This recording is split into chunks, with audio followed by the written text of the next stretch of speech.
फुलै फुलको ऋतु बसन्त ऋतु, रङ्ग अनि सुगन्ध बोकेर हावाको बहावसँग खेल्दै गरेका यी फुलहरू, कतै पहेँलो, कतै सेतो त कतै रातो।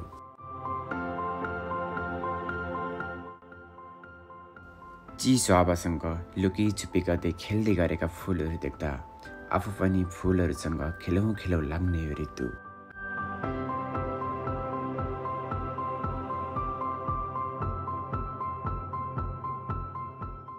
कतै झर्दै अनि कतै फुल्दै गरेका फुलहरू, अनि ती फुलहरूलाई क्यामेरामा कैद गर्न रहर लाग्ने म, एक हातमा क्यामेरा अनि अर्को हातमा मोबाइल समातेर फुलहरूसँग खेल्न निस्किने म।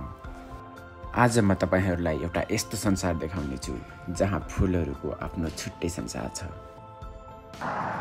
सो हेलो नमस्ते सबैजनालाई होइन, अहिले चाहिँ अघि नै मैले भने जस्तै होइन, कोरियामा चाहिँ एकदमै फुल फुल्ने सिजन चलिरहेको छ होइन। अहिले चाहिँ हाम्रो अप्रिल लागेसँगै लामो समयपछि चाहिँ होइन, लामो समयपछिको यो एकदमै जाडोपछि चाहिँ होइन, हिउँहरू पछि चाहिँ अहिले एकदमै नेचर चाहिँ एकदमै बेग्लै टाइपले होइन सिँगारिएको छ भनौँ होइन। कोरियामा चाहिँ एकदमै अहिले चाहिँ ठ्याक्कै अब यो बेलामा चाहिँ फुलहरू फुल्ने, एकदमै फुलहरू फुल्ने होइन, सबैजना घुम्न निस्किने टाइपको होइन, एकदमै रमाइलो भएको छ माहौल चाहिँ। म आज चाहिँ त्यही सन्दर्भमा चाहिँ म आज घुम्न निस्किँदैछु होइन, एकदमै फुलहरू भएको ठाउँमा म हजुरहरूलाई देखाउँछु होइन। फुलहरू कोरियामा चाहिँ एकदमै नेचरले कोरियालाई एकदमै सिँगारिरहेको छ होइन। यो बेलामा म हजुरहरूलाई सब दृश्य देखाउने छु, एकदमै राम्रो दृश्यहरू देखाउने छु होइन। स्टे ट्युन है गाइज। त्यसै त सफा सुन्दर अनि चिटिक्क परेको देश, त्यसैमाथि प्राकृतिकले साँच्चीकै सजाएको छ यति बेला कोरियालाई।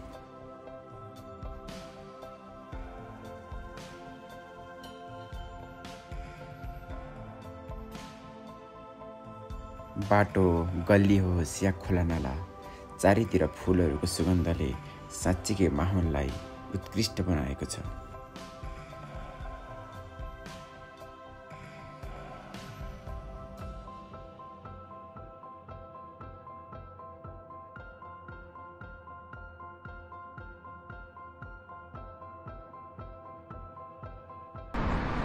यो चाहिँ हाम्रो सिटी एरिया हो होइन, सिटी एरिया हो यो चाहिँ।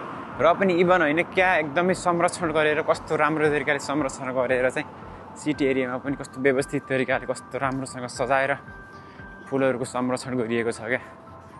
यो सब चाहिँ लगाएको फुलहरू हो होइन, लगाएको फुलहरू हो। लामो समयसम्म चाहिँ एकदम पातहरू थिएन र अहिले चाहिँ जताततै क्या राम्रोसँग फुलेर क्या सिँगारिएको छ, एकदमै राम्रो दृश्य। बिहानीको सूर्यको पहिलो किरणसँगै खेल्दै गरेका फुलहरू देख्दा माहौल साँच्चीकै रमाइलो लाग्ने बनेको छ।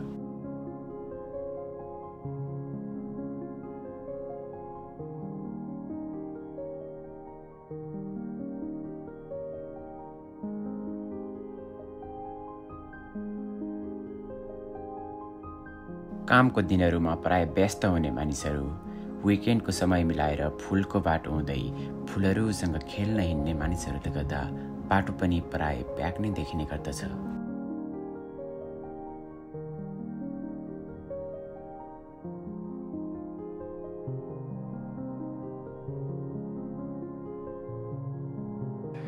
वाउ, पछाडि फुलहरू देख्न सक्नुहुन्छ है, एकदमै धेरै फुलहरू फुलेको छ।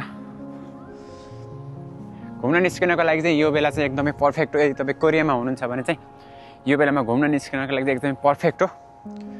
र कोरिया आउने सोचमा हुनुहुन्छ भने पनि यो अप्रिल महिना, अप्रिल मेतिरको समय चाहिँ एकदमै पर्फेक्ट हुन्छ क्या। अब चाहिँ गर्मी हुन्छ बिस्तारै, 2-3 महिनापछि चाहिँ गर्मी हुन्छ।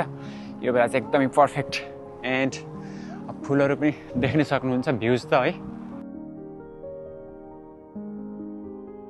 यो न्यानो अनि सिँगारिएको मौसममा आफ्नो परिवारसँग प्राकृतिकको अँगालोमा रमाउँदै गरेका मानिसहरू प्रशस्तै देख्न सकिन्छ यो बेला।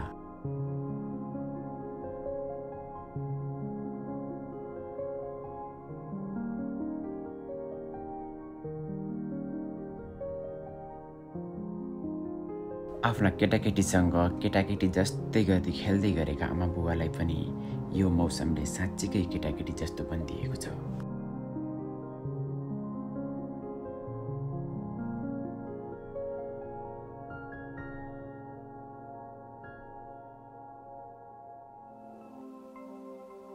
कति राम्रोसँग फुल्ने क्या है यो कोरियामा चाहिँ। हुन त नेपालमा पनि हुन्छ नि, यो पैयुको फुल भन्छ नेपालमा चाहिँ, यहाँ चाहिँ फल्कोस भन्छ है।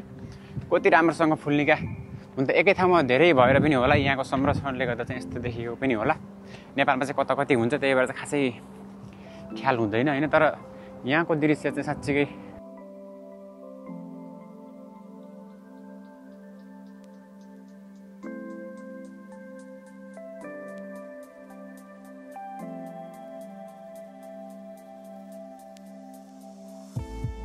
हावासँग खेल्दै गरेका फुलहरूको दृश्यलाई आफ्नो मोबाइल अनि क्यामेरामा क्याप्चर गर्न खोज्ने मानिसहरू प्रशस्तै देख्न सकिन्छ। कतै मोबाइल त कतै क्यामेरा लिएर फुलहरूको खेल्दै गरेको दृश्यलाई क्याप्चर गर्नको लागि मानिसहरू कैयौँ घन्टा कुरिरहेको देख्न सकिन्छ।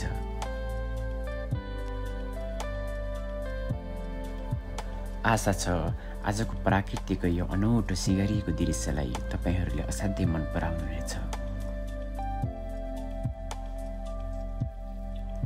आगामी दिनहरूमा पनि यस्तै राम्रा अनि प्राकृतिक दृश्यहरूको लागि हाम्रो च्यानललाई सब्सक्राइब गरेर हामीसँग जोडिनुहोला भन्दै आजको भिडियोबाट बिदा चाहन्छु।